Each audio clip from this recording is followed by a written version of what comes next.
नमस्कार दोस्तों, आप सबका मेरे YouTube चैनल मंच डॉक्टर देवेंद्र सेहरा शो पर स्वागत है। दोस्तों, कुछ दिनों बाद हम आपस में जुड़े हैं और आज की हमारी गुफ्तगू का मौजू रहेगा जो केटामीन है, जिसको रेप ड्रग भी कहा जाता है। इसके बारे में मेरे ख़याल से ये टॉपिक बहुत ज़रूरी है। आप इसको ध्यान से सुनना, एंड तक सुनना, शायद आपकी ज़िंदगी बदल जाए। और अगर आपके साथ कोई टीनेज बच्चा है जो रहता है, आपका बेटा बेटी, तब तो ये आपके लिए और भी ज़रूरी हो जाता है। क्योंकि आज हम डिस्कस करेंगे एक ड्रग के बारे में जिसको डेट रेप ड्रग भी कहा जाता है। डेट रेप ड्रग से मेरा मतलब है वो ड्रग जो डेटिंग में जाकर कई बार लड़का लड़की को खिला देता है या पार्टी के अंदर लड़का ले लेता है और प्रॉब्लम आती है क्योंकि उसको सब याद नहीं रहता। ये एक सच है और ये बहुत कॉमनली होता है, जिसके बारे में बात दबा दी जाती है।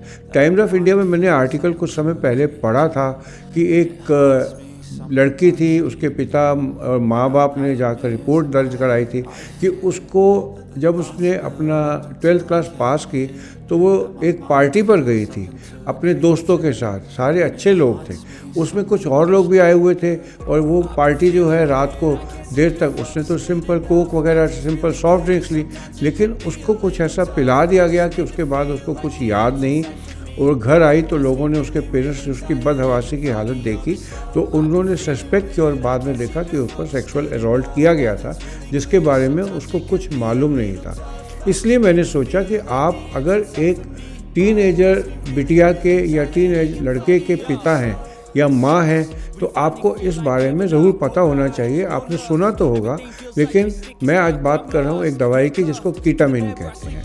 ये केटामीन जो है जब आई थी तो ये जनरली यूज़ होती थी जानवरों में, डॉग्स में, हॉर्सेस में। जैसे आपका कोई पेट है, उसको फ्रैक्चर हो गया या उसको इंजेक्शन लगाना है या उसको ऑपरेशन करना है तो उसके लिए केटामीन का यूज़ शुरू हुआ। बाद में ये जब इवॉल्व हुआ तो देखा कि ये एक अजीब किस्म का एनेस्थीसिया पैदा करती है जिसमें मरीज़ को होश तो रहता है लेकिन वो चीज़ें भूल जाता है। तो फिर ये इंसान में भी यूज़ करी जाने लगी।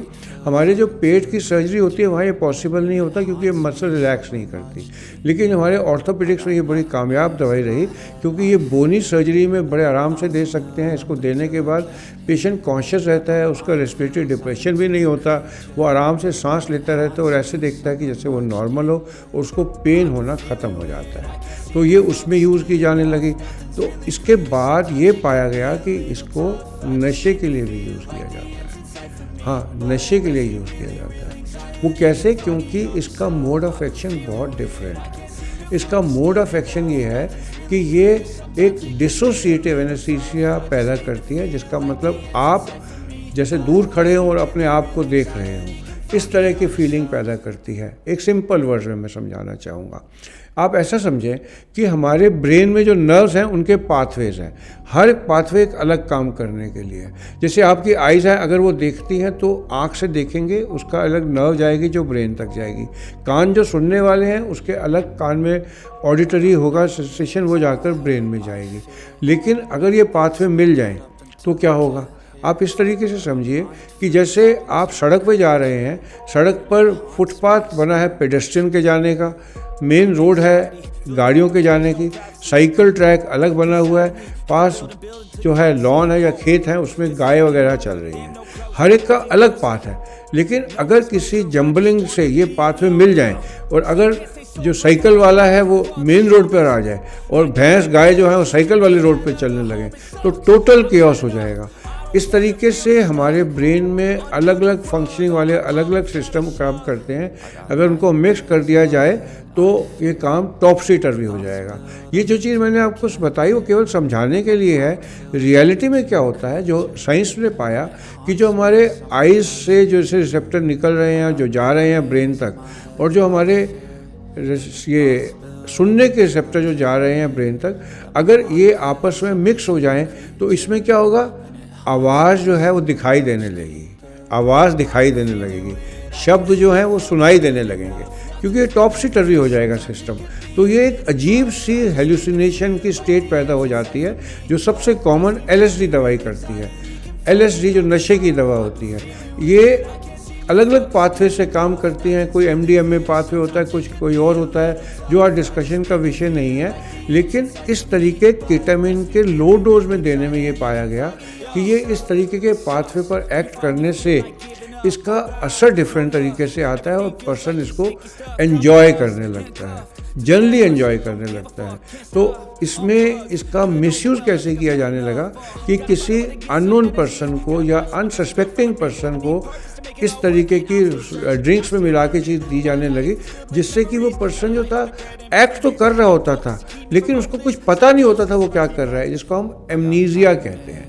तो इस तरह के देने से जो पर्सन है उसके साथ कई किस्म के डिसएडवांटेज ली जाने लगे। जैसे कोई लड़की है, उसको ये देकर आप उसको सेक्सुअली असॉल्ट करने लगे, तो उससे ये दवा एक बहुत डिसरिप्यूट में चली गई और इस तरह से यूज़ कम जाने होने लगी।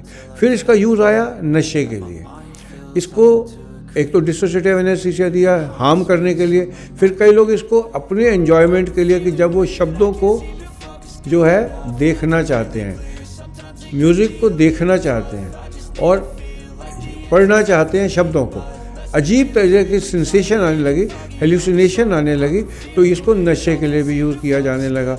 और जब नशे के लिए यूज़ किया जाने लगा तो इसको किट कैट के नाम से बुलाते हैं। अगर कई लोग इसको कोकेन में मिला के इसको काल्विन क्लीन का नाम दे के यूज़ करने लगते हैं।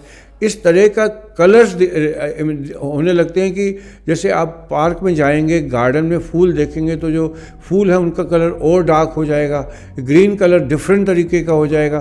तो इसको कई लोगों ने के गार्डन का नाम देना शुरू कर दिया। लेकिन कई बार इस तरीके का ट्रिप इतना बुरा जाने लगा कि इसको होल से जैसे वो गुजर रहे हों, जैसे मरने से पहले किसी सुरंग में से जा रहे हों, तो इसको के होल कहने लगे। तो इस तरीके की कई चीज़ें इस ड्रग के बारे में आईं। तो सबसे ज़्यादा बुरी बात यह आई कि इसमें कई लोगों को लगा जैसे उसने भगवान के दर्शन कर लिए हैं। तो इसलिए कई लोग ये कहते हैं let us go to a के गॉड ट्रिप, जैसे हम भगवान के पास जाएंगे और मिल के वापस आ जाएंगे। तो इसलिए ये ड्रग बड़ी डिसरिप्यूट में जाने लगी।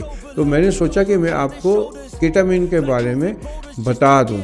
लेकिन हर बुरी चीज़ का एक अच्छी चीज़ भी होती है। आजकल केटामिन का एक बहुत बढ़िया मेडिकल इलाज आया है। ये एनेस्थीसिया बेहोशी का नहीं है, ये डिप्रेशन ठीक करने का है। जो डिप्रेशन के मरीज़ रिपीटेडली सुइसाइड अटेम्प्ट करते थे, उनमें ये पाया गया है कि केटामिन को देने से और ट्रिमेंडस फ़ायदा होता है और उनके अंदर सुइसाइड की टेंडेंसी कम हो जाती है। उससे भी ज़्यादा फ़ायदा जो मैं कहूँगा, ये OCD में बहुत काम करती है। OCD कहते हैं ऑब्सेसिव कंपल्सिव डिसऑर्डर। इसमें पेशेंट के ब्रेन में लगातार बम्बार्डमेंट एक ही बात की हो रही होती है, जो गलत चीज़ की होती है, और वो इतना बुरा उसको तंग करती है कि वो अपने रोज़मर्रा का काम नहीं कर पाता।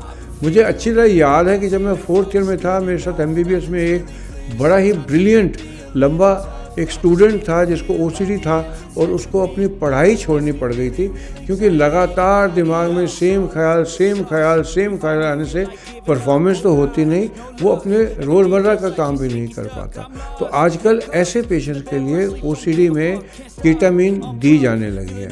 ये काम कैसे करती है? जैसे मैंने आपको पहले बताया था, ये डिसोसिएटिव एनेस्थीसिया प्रोड्यूस करती है, उस पर्सन को अपने से दूर ही कर देती है। जैसे अगर वो केटामिन के इफेक्ट में होगा तो वो अपने से दूर होगा, वो दूर से ऑब्जर्व कर सकता है कि ये मैं हूँ और ये इस तरीके से सोच रहा है, जो तरीका गलत है। क्योंकि अगर वो एक खास किस्म की थॉट प्रोसेस लगातार सोचे जा रहा है और खुद ही अपने आप को दूर से देख रहा है, वो ऐसे सोच रहा है, तो उसको किसी साइकियाट्रिस्ट की ज़रूरत है जो उसको बताए कि बेटे तुम गलत सोच रहे हो, असली चीज़ ये है। और इसी तरीके से अगर उसके दिमाग में सुइसाइड के ख्याल आ रहे हैं जो गलत हैं, तो अगर आप उसको mild dose of ketamine under medical supervision देते हैं तो उसको सेल्फ रियलाइजेशन हो जाती है कि वो गलत सोच रहा है और उसको किसी की काउंसलिंग की ज़रूरत नहीं होती।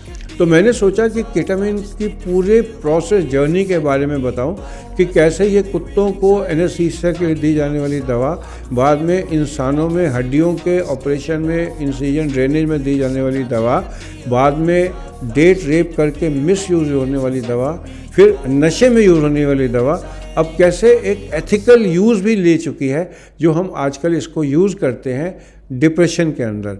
तो मेरा ये वीडियो उन लोगों के लिए था जो इतना सिवियरली डिप्रेस्ड हैं, जो सुइसाइडल टेंडेंसी में जा रहे हैं, जो कई साल डिप्रेशन की दवाइयाँ लेकर भी ठीक नहीं हुए, अगर वो अपने साइकियाट्रिस्ट से डिस्कस करेंगे, क्योंकि केटामीन का यूज़ इंडिया में भी अब बहुत अच्छी तरीके से साइकियाट्रिस्ट लोग कर रहे हैं। और दूसरा मेरा बनाने का ये पर्पज़ था कि आपका कोई टीनेज बच्चा है, बिटिया है, तो उसको स्पेशली बता दीजिए कि वो पार्टीज़ में अननोन लोगों के साथ ना जाए, और अगर जो नोन लोग भी हैं तो वो जो भी चीज़ पिए वो देख के ले कि कहीं उसके अंदर इस तरीके की डे ट्रिप ड्रग तो नहीं मिली हुई, और हमेशा ग्रुप में रहे।